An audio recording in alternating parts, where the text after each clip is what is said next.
Okey, kali ini kita ambil quote daripada Al-Quran, iaitu surah Al-Insyirah ayat 5 hingga 6. Fa inna ma'al unsri yusra, inna ma'al unsri yusra. Sesungguhnya bersama kesulitan itu ada kemudahan. Dan bila kita baca tafsir daripada Ustaz Ibnu Omar, tafsiran dia cukup menarik. Dia kata perkataan ma'a dalam ayat tadi tu, perkataan ma'a ni bermaksud bersama. Ini menunjukkan bahawa kemudahan atau kesenangan tadi tu dia datang bersama dengan kesusahan, dan jarak dia sangatlah rapat. Okey, dan ini membuktikan bahawa Tuhan tak akan mencipta sebarang kesusahan kalau tidak mencipta kesenangan terlebih dahulu.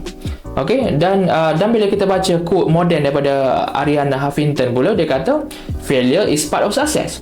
Okey, jadi kita kena hadap kegagalan dan juga kesusahan terlebih dahulu, barulah kita akan sampai kepada titik kesenangan. Dan sebenarnya bila kita gagal, itulah sebenarnya bukti yang kita tengah berada di jalan yang betul untuk menuju kejayaan.